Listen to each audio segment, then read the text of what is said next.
하나님 말씀 열왕기하 7장 3절에서 10절까지의 말씀입니다. 열왕기하 7장 3절에서 10절입니다.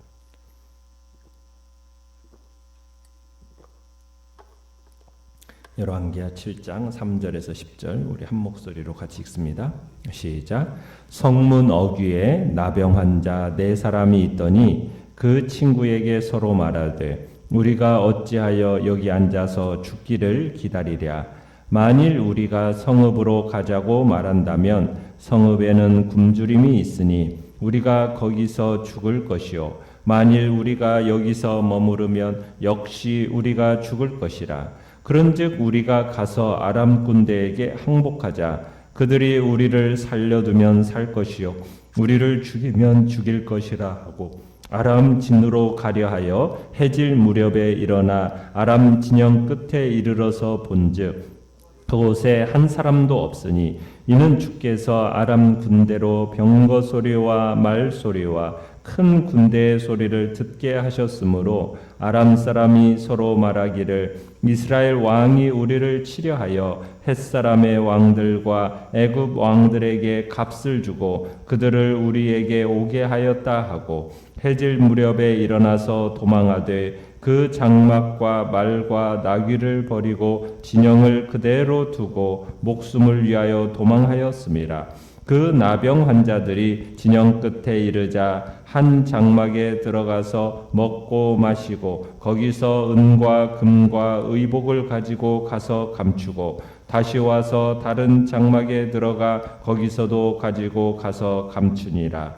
나병 환자들이 그 친구에게 서로 말하되 우리가 이렇게 해서는 아니 되겠도다. 오늘은 아름다운 소식이 있는 날이거늘 우리가 침묵하고 있도다. 만일 밝은 아침까지 기다리면 벌이 우리에게 미칠지니 이제 떠나 왕궁에 가서 알리자 하고 가서 성읍 문지기를 불러 그들에게 말하여 이르되 우리가 아람 진에 이르러서 보니 거기에 한 사람도 없고 사람의 소리도 없고 오직 말과 나귀만 매어 있고 장막들이 그대로 있더이다 하는지라. 아멘. 오늘 말씀의 제목은 침묵의 죄라는 제목으로 말씀을 나눕니다. 우리는 어제 엘리사가 여호람과 그의 신하에게 다음 날 엄청난 일이 일어나서 식량 문제가 완전히 해결될 것을 선언하는 장면을 봅니다. 이 말은 지극히 높으신 하나님께서 이제 위기에 빠진 이스라엘 왕국에게 자비를 베풀 것이고 하룻밤 사이에 모든 상황이 역전되리라는 내용이었습니다. 아람 병사들이 쫓겨갈 뿐만 아니라 식물도 풍성해져서 모든 사람이 배부를 것이고 왕실의 창고도 차고 넘치리라는 겁니다. 그런데 이스라엘 사람들 가운데 이 말을 믿은 사람이 과연 얼마나 있었을까요? 아무도 그걸 믿지 않았습니다. 어떤 상황이 일어나고 있는지 그러면 아람 군대 쪽으로 좀 가서 정탐 좀 해봐야 될 거 아니겠어요? 근데 정탐하려고 생각조차 않는 겁니다. 엘리사의 예언이 너무나도 허황된 예언 같고 믿기 힘든 내용이었던 거예요. 거기다가 아람 군대에 대한 공포가 너무 컸기 때문이죠. 그래서 하나님은 그분의 그 오묘한 구원의 역사를 전달할 사자로서 전혀 뜻밖의 사람을 선택하십니다. 그 사람은 누구입니까? 성 밖에서 버림받은 인생으로 살아가던 4명의 나병 환자들입니다. 자, 내용 관찰 문제 1번을 보시면 문둥병자 4명이 아람 군대에 항복하기 전의 상황은 어떠했습니까? 이 문둥병자들은 평상시 성한 사람들로부터 사람 취급을 받지 못했어요. 그래서 성 밖으로 쫓겨나서 살아야 했습니다. 그들이 살아가는 방식이라고는 성문을 오고 가는 사람들에게 구걸하거나 친지들로부터 음식을 공급받아서 겨우 연명하는 정도였습니다. 그런데 지금 성이 아람 군대에 포위되어 있지 않습니까? 거기다 극심한 기근이 찾아왔으니 귀족들조차도 굶주리고 있는 판국이에요. 그러니 뭐 일반 평민들도 굶주리고 우리가 지난 시간에 봤지만은 어떤 지경에까지 지금 이르러고 있었습니까? 자기 자식을 지금 삶아서 먹고 있는 그런 지경에까지 이른 정도란 말입니다.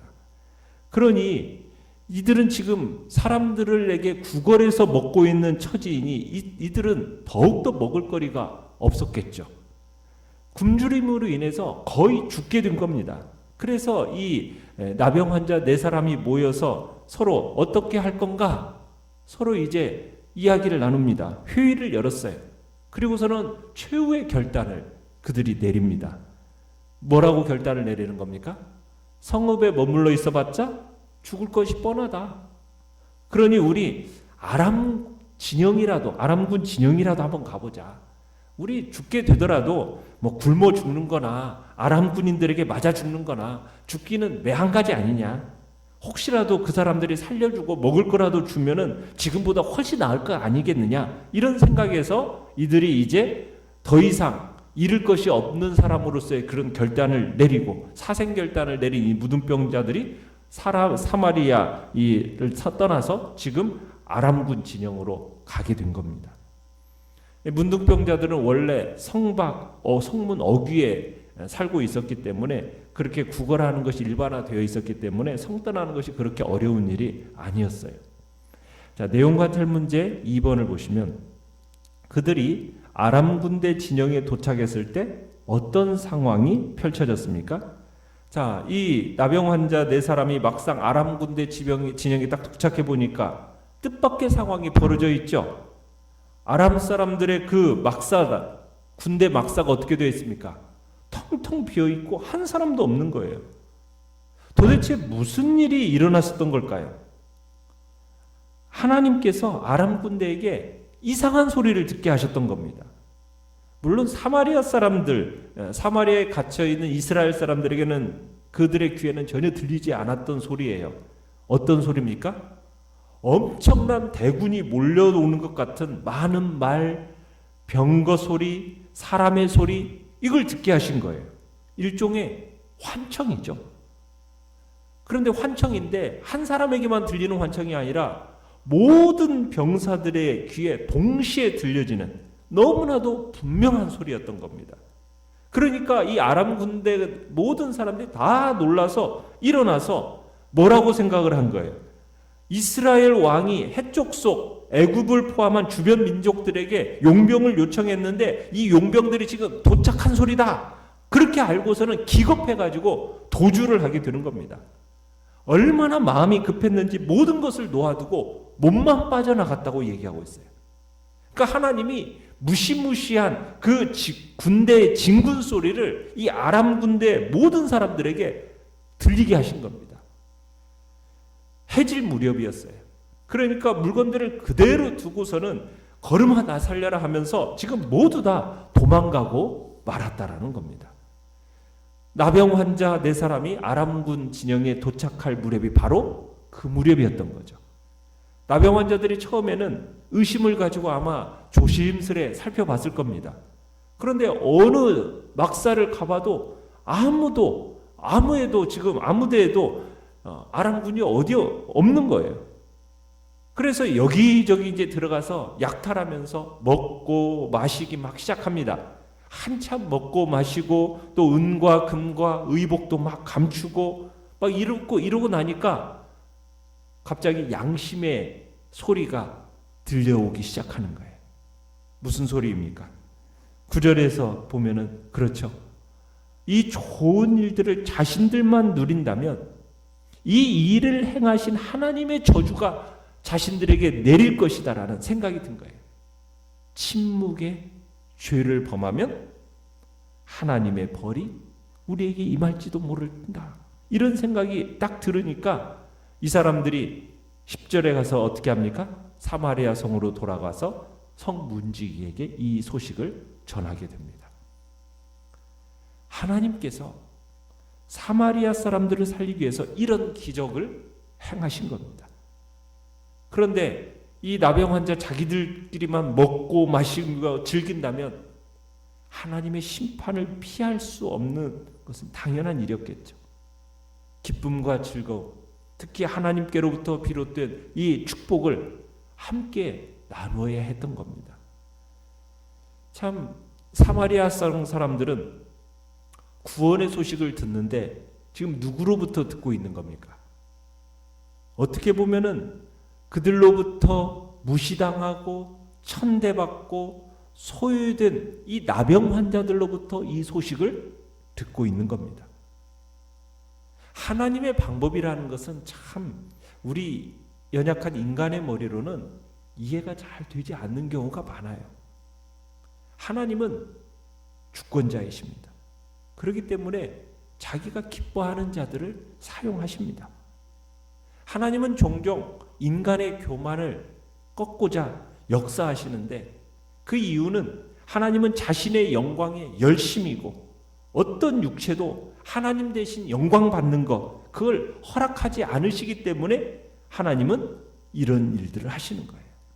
어떻게 보면은 세상에서 어리석은 자, 세상에서 연약한 자를 들어서 어떻게 보면 세상의 지혜, 세상에 강하다는 그런 자들을 겸손케 하시는 분이 하나님이신 겁니다. 그 누가 사마리아를 구원하는 복음을 지금 가장 가난하고 소외된 이 나병 환자를 통해서 선포될 거라고 상상이나 했겠습니까? 훗날 우리 예수님께서 오셔서도 그 복음이 전해지는데 누구에게 가장 먼저 전해지게 하셨습니까? 가난한 자, 소외된 자에게 그 복음이 먼저 전해졌어요. 하나님은 연약한 자를 돌보시고 연약한 자를 사용하시는 분이시죠. 그리고 하나님의 일을 하심에 있어서도 가장 중요한 게 무엇입니까? 우리에게 있어서 누가 하나님의 손에 사로잡히느냐가 중요한 거지 내가 얼마나 큰 능력과 얼마나 큰 지혜를 가지고 있느냐 이건 중요한 게 아니라는 거죠.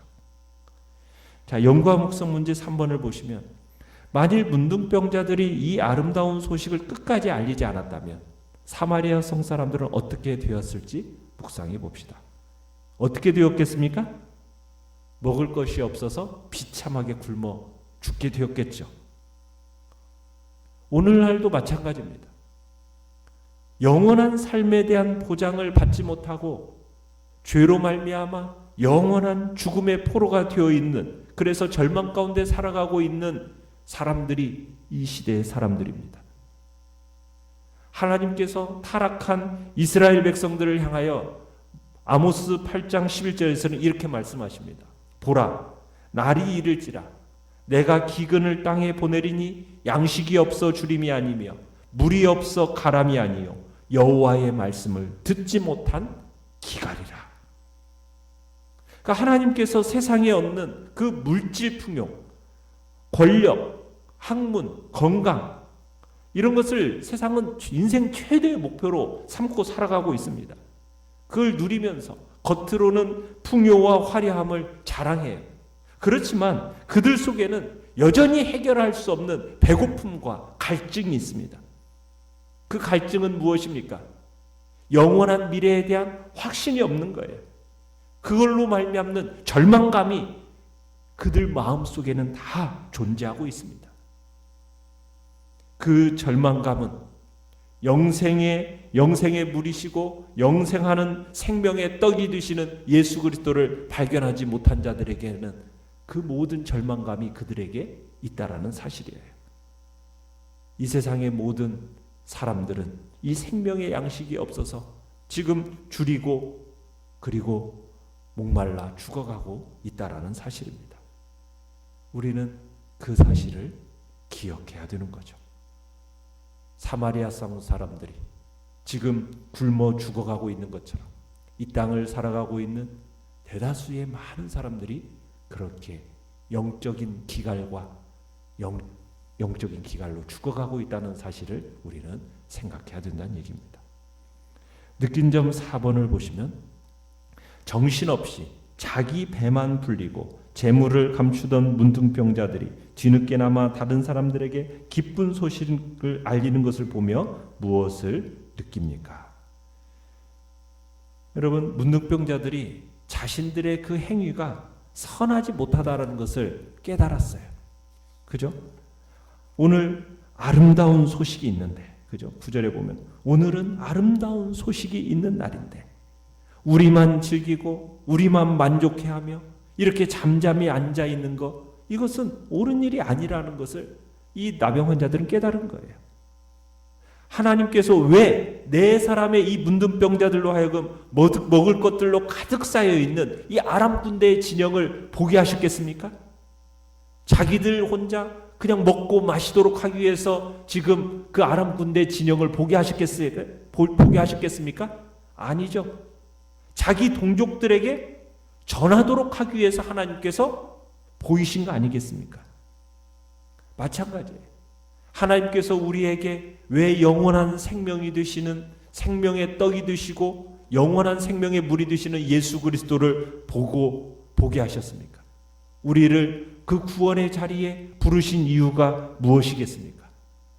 그저 우리 혼자 구원을 누리고 즐기고 그것으로 만족해야 하는 혼자를 위한 삶이었겠습니까? 그것을 위해서 우리로 하여금 먼저 복음을 듣게 하신 건 아니겠죠? 무엇을 위함입니까? 그 기쁜 소식을 이웃들에게 알리도록 하기 위함이라는 겁니다. 이 복음은 죽은 영혼을 살리는 능력이 있기 때문에 오늘도 하나님은 우리를 통해서 이 아름다운 소식이 온 세상에 전파되기를 원하고 계시는 거죠. 교회는 뭐 하는 공동체입니까? 아름다운 소식을 나누는 사람들의 공동체입니다. 먼저 발견한 진리의 길을, 먼저 체험한 하나님의 사랑을, 그것을 이웃과 나누는 사람들의 모임이 바로 교회의 공동체인 거죠. 교회의 존재의 목적이 어디에 있겠습니까? 바로 나눔에 있는 것입니다. 하나님께 예배드리는 예배 공동체로서의 교회는 그 예배가 무엇으로 표현되어야 됩니까? 세상으로 나아가서 내가 주께 받은 사랑과 주께 받은 생명과 기쁨을 이웃과 나누는 그 공동체로 우리는 부름받았다라는 사실입니다. 교회의 참 능력은 나눔에 있는 것입니다. 오늘을 살아가는 현대인들은 지극히 이기적입니다. 코로나 시대가 되면서 더 이기적으로 지금 변하고 있습니다. 자기 자신밖에 모릅니다. 자기를 위하여 모든 것들이 지금 벽을 쌓아가는 시대가 되어져 가고 있습니다. 하나님은 우리가 이기적인 사고를 벗어나서 좀 더 넓은 시각으로 이웃을 바라보기를 주님은 원하십니다. 아름다운 소식을 가지고 물질을 나누고 시간을 나누고 하나님께로부터 받은 바 재능을 나누고 함께 자라가는 법을 배워야 되는 시기를 우리가 살고 있는 것입니다. 네 사람의 문둥병자들이 아람 군대 진영에 가서 먹고 마시고 얻게 된 것이 다 어디서 온 겁니까? 하나님의 은혜로 주어진 거잖아요. 그죠? 그들이 한 일이 뭡니까? 그들이 한 일이라고는 적진을 향해서 나아간 것밖에 없습니다. 따지고 보면 우리에게 있어서도 우리가 건강하고 우리가 배부름을 얻고 어떻게 보면 남부럽지 않게 살게 된 이 모든 것이 무엇 때문입니까? 하나님의 은혜이죠. 하나님께서 우리에게 이 은혜를 주실 때에는 그저 나 자신만을 위해 살지 않고 이웃과 나누도록 하기 위해서 주셨다라는 것을 오늘도 우리는 기억하면서 오늘 이 아름다운 소식이 있는 날 우리는 침묵하면 그것이 얼마나 큰 죄가 되는 것인지를 다시 한번 확인하고 오늘 한 날도 참으로 아름다운 소식을 전하는 자로서 주님 앞에 쓰임받도록 주님의 은혜를 구하는 복된 시간이 되시길 바랍니다.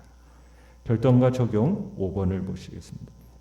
구원의 기쁜 소식을 모르고 아직까지도 죽음의 고통 가운데 살아가고 있는 사람들을 볼 때 어떤 마음이 듭니까? 내가 전하지 않으면 복음을 듣기 어려운 사람이 주위에 있습니까? 이제 침묵하지 말고 입을 열어 그에게 복음을 전합시다. 아멘. 오늘의 기도 같이 읽겠습니다. 시작. 가장 기쁘고 좋은 소식을 알면서도 세상에 알리지 않고 침묵하는 죄를 범하지 않게 하소서. 아멘. 말씀을 생각합니다.